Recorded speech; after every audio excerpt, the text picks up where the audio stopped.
Hello my dear student, देखेंगे बेटा आज का very very most important topic. Student लोग कहते हैं कि सर फिजिक्स में आप हमें दर्पण सूत्र समझा दीजिए। दर्पण सूत्र किसे कहते हैं, दर्पण सूत्र को हम किस प्रकार प्रूव करें। ये very very most important topic है दर्पण सूत्र। क्लास 10th और क्लास 12th दोनों क्लास के लिए बेटा ये मोस्ट इंपोर्टेंट टॉपिक है। तो इस टॉपिक को ध्यान से समझेंगे सभी स्टूडेंट। चलिए तो यहाँ पर समझते हैं बेटा 2D पॉइंट सीक्वेंस से कि दर्पण सूत्र क्या है और इसे प्रूफ कैसे करें। ठीक है, तो आप सबको पता है बेटा दर्पण सूत्र क्या होता है माय डियर। दर्पण सूत्र होता है मेरे भाई 1/f बराबर 1/u प्लस 1/v। ये होता है मेरे भाई दर्पण सूत्र। ओके, ये दर्पण सूत्र होता है। अब इसे हमें करना है यहाँ पर प्रूफ। तो ध्यान से समझना, यहाँ पर क्या है 1/f बराबर 1/u प्लस 1/uv। इसको हमें यहाँ पर क्या करना है माय डियर, तो प्रूफ करना है। चलिए यहाँ पर एक दर्पण लेके, चाहे आप अवतल दर्पण ले लो या फिर आप उत्तल दर्पण ले लो, तो एक दर्पण लेके किसी एक दर्पण के माध्यम से हम इस फॉर्मूले को डिराइव करते हैं। ठीक है बेटा, तो थोड़ा सा ध्यान से समझेंगे, नजर सामने होनी चाहिए सभी बच्चों की। तो देखिए हम सबसे पहले बात करते हैं बेटा अवतल दर्पण के लिए। अवतल दर्पण के लिए आप सब बच्चे जानते हैं माय डियर अवतल दर्पण किसे कहते हैं, तो वह दर्पण जिसके उभरे हुए भाग पर पॉलिश होती है उसे क्या कहते हैं, अवतल दर्पण कहते हैं। ध्यान से समझ गए। यहाँ पर देखिए अवतल दर्पण सबसे पहले बनाएंगे इसमें बेटा हम चित्र। ओके, सबसे पहले फिगर बनाएंगे। सपोज ये अवतल दर्पण है। ओके, और इसका ये क्या है बेटा, तो मुख्य अक्ष है इस अवतल दर्पण का। चित्र को बहुत ध्यान से समझना भाई, क्योंकि पूरा कैलकुलेशन चित्र पर ही डिपेंड है। हम सपोज करते हैं कि दर्पण के सामने कहीं यहाँ वस्तु रखी हुई है। ओके, सपोज ये वस्तु रखी है जिसका नाम दे देते हैं ए और बी। ओके, अब जो प्रकाश किरण, आपको पता है जो प्रकाश किरण ध्रुव से होकर आपतित होती है, ध्यान से समझना, जो प्रकाश किरण ध्रुव से होकर आपतित होती है वह परावर्तन के पश्चात उसी माध्यम में वापस लौट जाती है। ओके, कोई दिक्कत? क्या बोले, तो ये कोई ए बी एक वस्तु है, ए बी से प्रकाश आपतित हुआ, वस्तु से प्रकाश आपतित हुआ, दर्पण पर टकराया, ध्रुव पर टकराएगा, तो उससे टकराने के पश्चात ये क्या होगा, उसी माध्यम में लौट जाएगा। ओके, तो ये नियम आपको पता होंगे। ये प्रतिबिंब रचना के नियम, अवतल दर्पण से प्रतिबिंब रचना के नियम और उत्तल दर्पण से प्रतिबिंब रचना के लिए नियम हम अलग अलग आपको कराए हुए हैं। आप वहां पर जाके देख लेंगे, पूरा आपको सीक्वेंस से समझ में आ जाएगा। Garima classes 11th and 12th, Garima classes 9th and 10th वाले चैनल पर पूरा सीक्वेंस से वीडियो पड़े हुए हैं। आप आराम से जाएंगे चैनल में और पूरा आपको वीडियो वहां पर मिलेगा। ठीक है, तो यहाँ पर देखेंगे ये पहला रूल क्या है बेटा, जो प्रकाश किरण ध्रुव पर आपतित होती है वह परावर्तन के पश्चात उसी माध्यम वापस लौट जाती है। उसके बाद क्या है बेटा, उसके बाद आपको पता है कि जो प्रकाश किरण वक्रता केंद्र से होकर आपतित होगी। सपोज यहां पर हम दूसरी प्रकाश किरण ले रहे हैं और यहां से कर रहे हैं बेटा वक्रता केंद्र से होकर आपतित। जो प्रकाश किरण वक्रता केंद्र से होकर आपतित होगी, ये सपोज कर लेते हैं वक्रता केंद्र है। सो क्या होगा कि वह परावर्तन के पश्चात उसी दिशा में वापस लौट जाती है। उसी दिशा में, माध्यम नहीं, माध्यम अलग होता है, उसी दिशा में वापस लौट जाती है। इस बात को याद रखना बेटा। ठीक है, तो आएगी किरण वक्रता केंद्र से और जाएगी भी कहां से, वक्रता केंद्र से ही होते हुए। ठीक है, अब ये प्रकाश की दोनों किरणें एक दूसरे को जिस बिंदु पर काटती है मेरे भाई, वही बिंदु इसका क्या कहलाता है, प्रतिबिंब कहलाता है। और इसको नाम दे देते हैं बेटा ए डैश और ये दे देते हैं बी डैश। एनी प्रॉब्लम यहां तक? ठीक है, ये ध्रुव आपका पी है। ओके, और यहां पर ये सपोज कर लेते हैं बिंदु क्या है हमारा, एफ है, यानी फोकस है। ठीक है, तो यहां फोकस और ध्रुव के बीच क्या बना, प्रतिबिंब बना। Any problem? चित्र को आप समझ गए होंगे। ये हमारा अवतल दर्पण है बेटा। अवतल दर्पण आप सबको पता है जिसके उभरे हुए भाग पर क्या होती है, पॉलिश होती है। ठीक है, ये मुख्य अक्ष है। अब इसको चित्र को ध्यान से सुन देख लीजिए आप बड़े ध्यान से। अवतल दर्पण के लिए हम पहले कैलकुलेशन कर रहे हैं, अवतल दर्पण के लिए इसे प्रूव करेंगे। तो हमने क्या किया, ये अवतल दर्पण लिया, इसका ये मुख्य अक्ष है जहां ध्रुव पी, फोकस एफ, वक्रता केंद्र सी, ए बी एक वस्तु ली, ए बी से एक किरण प्रकाश की गई और ध्रुव पर टकराई, परावर्तन के पश्चात उसी माध्यम में वापस लौट गई। और दूसरी प्रकाश किरण वक्रता केंद्र से ली, वक्रता केंद्र से क्या होता है, प्रकाश आता है और परावर्तन के पश्चात उसी दिशा में वापस लौट जाता है। ये वक्रता केंद्र से है, और जहां ये दोनों प्रकाश की किरणें एक दूसरे को काटती हैं, वही इस वस्तु का क्या बन जाता है, इमेज बन जाता है। ये हो गया बेटा हमारा यहाँ पर चित्र। कोई प्रॉब्लम इसमें? ठीक है, चलिए गणना।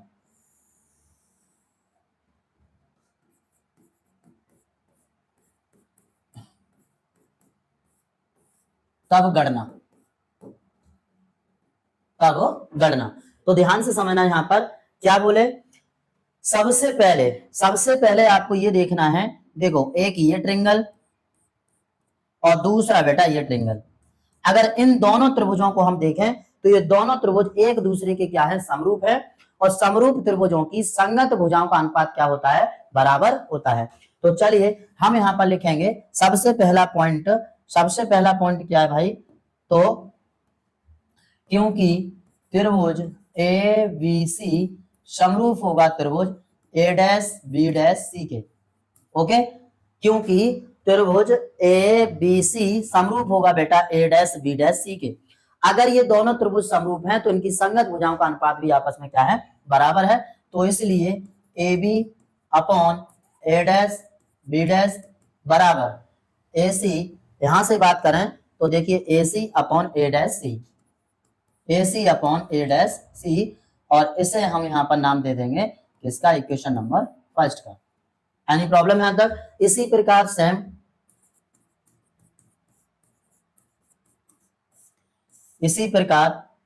त्रिभुज, जैसे हमने यहां से ए बी सी लिया है, ए डैश बी डैश लिया है, उसी प्रकार आप यहां पर देखिए ये बड़ा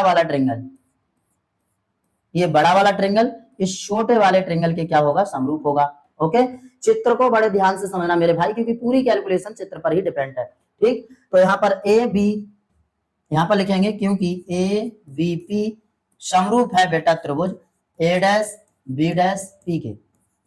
ओके, जब ये दोनों समरूप हैं तो इनकी संगत भुजाओं का अनुपात भी आपस में क्या होगा, बराबर होगा। सो इसलिए A B upon A dash B dash बराबर, यहाँ क्या हो जाएगा बेटा, ए बी पी यहां से यहां तक और A dash B dash P. Okay, तो यहां पर अगर हम बात करें तो क्या हो जाएगा, ए डैश पी और ए पी। ओके, पूरी भुजा यहां से यहां तक और ये अपॉन में ए डैश पी, तो क्या हो जाएगा बेटा यहाँ पर ए P upon A dash P. ये हो गया इक्वेशन नंबर सेकंड। अब आपको यहां पर क्या करना है, अब आपको यहां पर करना है समीकरण 1 व 2 से ये लेफ्ट हैंड साइड इक्वल है तो राइट हैंड साइड भी क्या होगा, इक्वल होगा। सो मैं थोड़ा नेक्स्ट स्लाइड पे कर रहा हूं, थोड़ा ध्यान से समझना। ओके, यहां लिखेंगे समीकरण 1 व 2 से लेफ्ट हैंड साइड इक्वल है, इधर आप देख सकते हैं, तो इनका राइट हैंड साइड भी क्या होगा, इक्वल होगा। तो क्या हो जाएगा, ए C upon A dash C बराबर A P upon A dash P, A C upon A dash C बराबर A P upon A dash P. Okay, ये दोनों आपस में हो जाएंगे बराबर। अब आते हैं फिर चित्र में, थोड़ा ध्यान से समझना भाई, ठीक है। ये आप देख सकते हैं ए पी से लेके ए डैश तक, पी ए डैश मतलब यहाँ पर जो दूरी है हमारी वो पी ए डैश है, और नेक्स्ट दूरी है बेटा वो पी सी है और पी ए है। हमें यहाँ पर दिया क्या है, तो आप देख सकते हैं ए सी दिया है जिसमें ए सी आ रहा है ये, तो ए सी यहाँ पर कोई भी डिस्टेंस नहीं है, ना तो वस्तु की है और ना प्रतिबिंब की है, ठीक है। तो यहाँ पर हम ए सी भी नहीं ले सकते, ए सी कोई डिस्टेंस नहीं है, ना वो वस्तु की ना वो प्रतिबिंब की, तो हमें ए सी को कन्वर्ट करना होगा, यहाँ पर ए सी को कन्वर्ट करना होगा मतलब बदलना होगा। इसी प्रकार आप देख रहे हैं ए डैश सी, तो ये भी बात करें तो बेटा ये भी दूरी किसी की नहीं है भाई, ना तो वस्तु की है ना प्रतिबिंब की है, तो इसे भी बदलना होगा। अब बदलेंगे कैसे, तो ध्यान से समझना, यहाँ पर कैसे बदलेंगे, नजर सामने होनी चाहिए मेरे भाई, ठीक है। एसी को आपको बदलना है तो यहाँ पर आओ चित्र में, देखिए एसी निकालना है तो आपको क्या करना होगा, एसी निकालने के लिए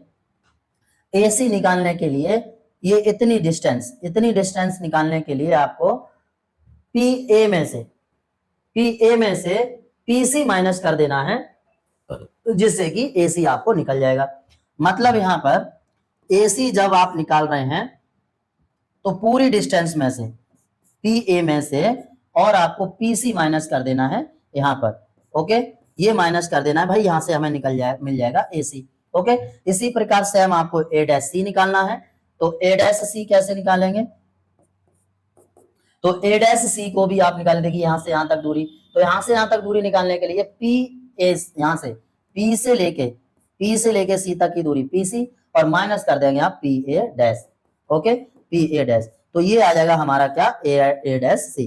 कोई प्रॉब्लम यहां तक, ठीक है। अब ए सी की जगह रख देंगे हम P A minus P C, और ए डैश सी की जगह रख देंगे P C minus P A dash. तो चलिए यहां पर क्या बताए थे बेटा, यहां रख देंगे P A minus P C, okay, upon A dash C की जगह क्या रख देंगे, तो P C minus P A dash, P C minus P A dash. कोई प्रॉब्लम यहां तक, ठीक है बेटा, समझ रहे हैं सब बच्चे। चलिए अब इसके बाद ये तो भाई दूरी है, ये पी लिख दो चाहे पी ए लिख दो, बात एक ही है बेटा, ठीक है। यहाँ पी ए डैश, अब हम दूरियों को यहां पर पुटअप कर देंगे, तो लिखेंगे जहां दूरियां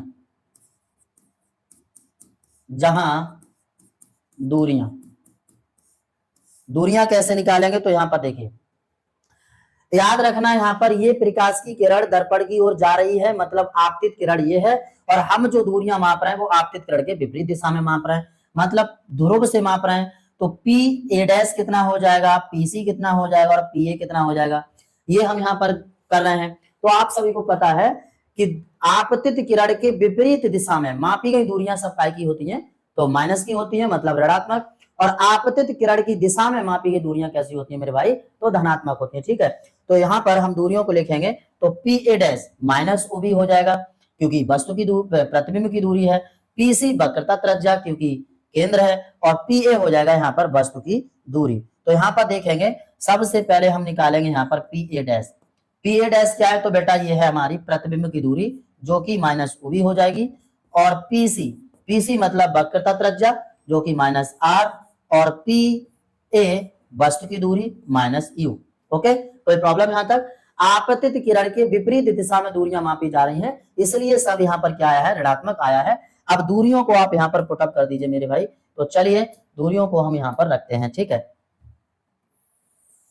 देखेंगे पी ए डैश की जगह रखोगे minus O B, P C की जगह रखोगे माइनस आर, और पी ए की जगह रखोगे माइनस यू। तो चलिए पी ए कितना है, तो minus U, okay, minus P C कितना है, minus R, minus R, upon P C कितना है, तो बेटा माइनस आर, और माइनस पी ए डैश कितना है, तो बेटा पी ए डैश है माइनस का बी, ओके, बराबर P A minus U upon P A dash minus का ओ बी। कोई प्रॉब्लम यहां तक, ठीक है। अब देखेंगे ये इससे कैंसिल हो जाएगा, तो minus U minus minus plus R बटे माइनस आर, और minus minus plus O B बराबर U upon O B. That is clear यहां तक, ठीक है। चलिए अब आपको यहाँ पर क्या करना है, ओबी का वैल्यू, ओबी का मल्टीपल कर देना है इधर, और यू का कर देना है इधर, ठीक है, कैंची का गुणा कर देना है कुल मिलाकर। तो देखिए अब हम कर देंगे कैंची का गुणा, क्रॉस मल्टीपल, माइनस यू ओबी का करेंगे इधर, तो बेटा ओबी, प्लस आर का करेंगे ओबी में, तो आर ओबी बराबर माइनस यू आर, क्योंकि यू आर में हो जाएगा, और ओबी का करेंगे यू में, तो प्लस यू ओबी। कोई समस्या यहां तक, ठीक है।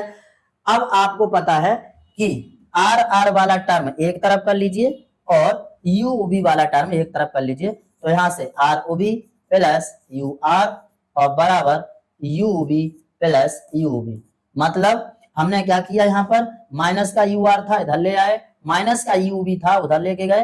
तो देखिए क्योंकि आर बराबर होता है बेटा 2f, आर की जगह रखना है हमें 2f, ओके, आर की जगह हमने कितना रखना है, 2f रखना है, इसलिए 2f ओवी प्लस 2f यू, आर की जगह हमने 2f रखा है, ठीक है, बराबर यहां पर बेटा कितना हो जाएगा 2u ओवी, क्योंकि एक यू भी और ये एक यू भी, तो ये हो जाएगा 2u ओवी। ओके, अब आपको इसमें कुछ नहीं करना है, दोनों पक्षों में अब आपको क्या करना है, दोनों पक्षों में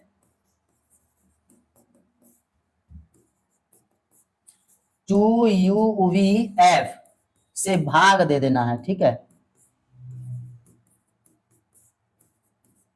से भाग देने पर, और जैसे आप यहां पर भाग देंगे तो थोड़ा सा ध्यान से समझना, ये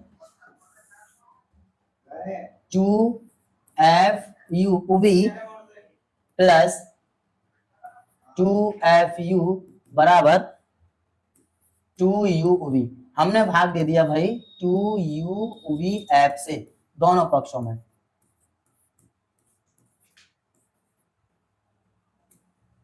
दोनों पक्षों में 2U उवी एफ से क्या दे दिया, भाग दे दिया। अब आप यहाँ पर देखिए क्या कट रहा है। तो देखो बेटा यहाँ से 2 से 2 कैंसिल, F से F कैंसिल और उवी से उवी कैंसिल। यहाँ F से F, 2 से 2, U से U और यहाँ से 2 से 2, U से U, उवी से U, उवी से उवी। तो यहाँ पर बचा क्या बेटा, यहाँ बचा 1/U प्लस 1/V बराबर 1/F। ओके, इसे सीधा करके लिखना चाहें तो सीधा लिख सकते हैं। कैसे, तो ये से सीधा लिख सकते हैं बेटा, यहाँ पर इसे हम 1/F बराबर 1/U प्लस 1/OV इतना भी यहाँ पर लिख सकते हैं। और ये हो गया बेटा आपका प्रूफ, ये हो गया प्रूफ। कोई दिक्कत? आप देख रहे हैं कि अवतल दर्पण से हमने ये दर्पण सूत्र प्रूफ किया जो कि 1/F बराबर 1/U प्लस 1/OV है। इसको हमने अवतल दर्पण के माध्यम से प्रूफ किया। ये उसका चित्र है, दूरियां यहाँ पर देख रहे हैं, सारी चीज मैं समझाया हुआ हूँ। सबसे पहला पॉइंट हम यहाँ पर क्या करते हैं बेटा, सबसे पहले आप चित्र की पकड़ कीजिए, चित्र को आप ध्यान से बनाइए। और यदि आपने चित्र को अच्छे से समझ लिया है तो आप कैलकुलेशन में कोई प्रॉब्लम नहीं होगी। तो चित्र को बनाएंगे, उसके बाद आप यहाँ पर इस कैलकुलेशन को, सबसे पहले दो त्रिभुज जो समरूप हैं उनकी संगत भुजाओं का अनुपात समानुपात है, मतलब बराबर है। इसी प्रकार अन्य दो त्रिभुज लेंगे, वो भी समरूप होंगे, जिससे कि उनकी भुजाओं का अनुपात बराबर हो जाएगा। लेफ्ट हैंड साइड इक्वल है तो राइट हैंड साइड भी इक्वल होगा, कुछ इस तरह समीकरण एक बार दो से। फिर यहाँ से AC दूरी नहीं है, A डैश दूरी नहीं है, हम इन दूरियों को बदल लेंगे इसमें। और दूरियां यहाँ पर बेटा ये है जो कि हम यहाँ पर पुटअप कर देंगे कुछ इस प्रकार। फिर मैथमेटिक फंडामेंटल से कैलकुलेट कर देंगे, ये आ जाएगा हमारा फाइनल 1/F बराबर 1/U प्लस 1/OV। तो मेरे ख्याल से आपको पूरा समझ में आया होगा सभी बच्चों को। तो बेटा वीडियो को लाइक कर दीजिए, प्लीज चैनल को सब्सक्राइब कर लीजिए और शेयर भी कर देंगे सभी बच्चे वीडियो को, जैसे कि आपके साथ साथ आपके दोस्त लोग, आपके भाई बहन भी अच्छे से स्टडी कर पाए। चलिए आज के लिए इतना ही, धन्यवाद।